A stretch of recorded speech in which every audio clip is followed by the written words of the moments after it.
Quem é que está comigo agora? Sabrina Barbosa está comigo?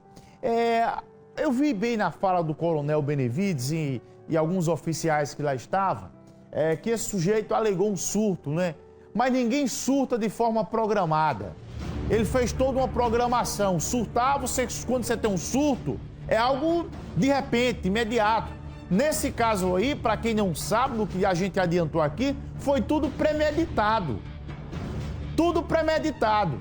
Ele preparou a arma, preparou quase 50 munições, escreveu na parede da casa dele esse crime aí ou não. Ele escreveu na parede. Sabrina, você está ao lado de um psicólogo que vai nos ajudar a entender um pouco sobre o comportamento desse indivíduo, é isso? Tribuna Livre.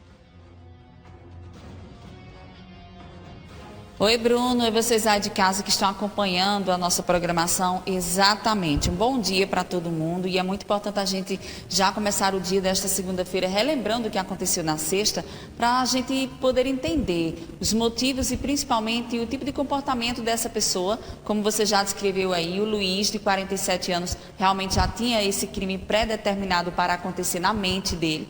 Ele já vinha trabalhando desde o dia em que ele foi atrás de uma vaga de um emprego lá no Shopping Mangabeira, nesse determinado restaurante. Então ele se sentiu menosprezado, se sentiu rejeitado por não ocupar aquela vaga, e desde então aquele pensamento de negação estava perturbando ele ao ponto de ele premeditar todo o fato, todo o ocorrido e matar a gerente da loja. A gente vai conversar agora com o Dr. Eudes Nascimento, que é psicólogo, para entender esse tipo de comportamento.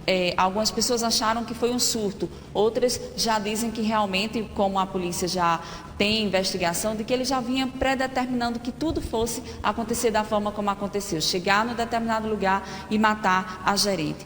Com esse tipo de comportamento, de que maneira nós da sociedade podemos, vamos dizer, de fato, entender, e se dá para antes a gente observar que vai acontecer um tipo de coisa assim com alguém que recebeu algum tipo de negação por não ter realmente, de fato, estar apto a uma vaga, alguém lhe disse não, como aceitar isso de uma maneira comum para todas as pessoas? Me explica isso, doutor, bom dia. Bom dia Bruno, bom dia Sabrina, bom dia pessoal de casa. Bem, Sabrina, é lamentável o que aconteceu, né? Nada justifica. A princípio, pelo que se sabe, é pouco provável que tenha de fato sido um surto, já que o crime foi todo planejado, todo premeditado. Na verdade, esse comportamento a gente vê em pessoas que têm uma certa dificuldade de lidar com frustrações. Então, essas pessoas, elas, diante de uma situação dessa, elas se sentem injustiçadas. Ou se sente injustiçada por alguém especificamente, ou se sente injustiçada por um grupo, né? Ou seja, com isso, a pessoa desenvolve um sentimento de vingança. A pessoa passa a se sentir vítima e se sentir na necessidade de se vingar de alguém ou de outras pessoas, ou seja, pode ser de um grupo. Embora seja lamentável e triste, mas isso é algo que não é atípico em algumas regiões, como por exemplo, países norte-americanos, isso é uma prática que acontece. Então, através disso, a gente pode perceber qual o perfil de pessoa que a gente atende. Inclusive, tem empresas hoje, instituições, que trabalham muito questões de mediação de conflito, que é uma forma de intermediar. Inclusive, recentemente, aqui na região, participei de algumas formações, onde para os líderes, gerente comercial, gerente de empresa, diretor, era estimulado a eles trabalhar a mediação de conflitos, com clientes e até com próprios funcionários. Então, é uma forma de tentar se evitar, né, que coisas piores aconteçam. Então, quando surge esse tipo de comportamento, essa ação, na verdade não é algo muitas vezes explosivo, né? É algo que vem dando sinais, ou seja, a pessoa já foi premeditado, e isso certamente não poderia ser direcionado a uma pessoa, foi direcionado a uma pessoa, mas poderia ter sido ao grupo, né? Como, por exemplo, a gente estava conversando em off, nos Estados Unidos, tem gente que por algum tipo de rejeição entra numa escola, entra num restaurante onde tem mais gente e sai atirando em todo mundo. Sim, a pessoa se sente injustiçada por um determinado grupo. Nas escolas, por exemplo, pessoas que são vítimas de bullying, ela se sente injustiçada e desenvolve um sentimento de vingança contra o grupo escolar. Por isso acaba atingindo tantas pessoas. Nesse caso específico foi por uma pessoa, direcionada a uma pessoa. Para o agente, ou seja, para a pessoa que cometeu o crime, vem uma série de fatores. Altos níveis de estresse, insegurança, dificuldade em lidar com frustrações, sentimento de vitimização, sentimento de incapacidade, que a vida não vale mais a pena. Porque da mesma forma que nós temos pessoas que têm uma tendência suicida, nós temos pessoas que têm uma tendência homicida. Ou seja, pessoas que nunca cometeram homicídio, mas têm essa tendência. E existem gatilhos, como situação financeira, fim de relacionamento, entre outras, que pode desencadear, né, situações como essa. Então, existe uma forma preventiva, que é cada pessoa trabalhar em si, se ver que tem essa tendência. Muitas vezes as pessoas dizem até de forma de brincadeira, sabe? Dizem, tenho vontade de matar. Certo, pode estar falando de forma de brincadeira, mas esse pensamento, em um momento de desespero, pode se tornar real. Então a gente tem que ficar atento a isso. Enquanto as instituições e empresas, é o momento da gente sentar e lidar justamente a mediação de conflito. Tanto em repartição pública como na iniciativa privada, é lidar com a pessoa dentro da frustração e estado emocional que ela chega.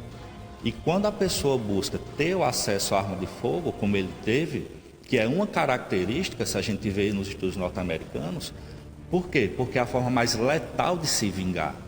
Então a pessoa vai pronta para se vingar porque ela culpa e responsabiliza o outro pelas suas frustrações.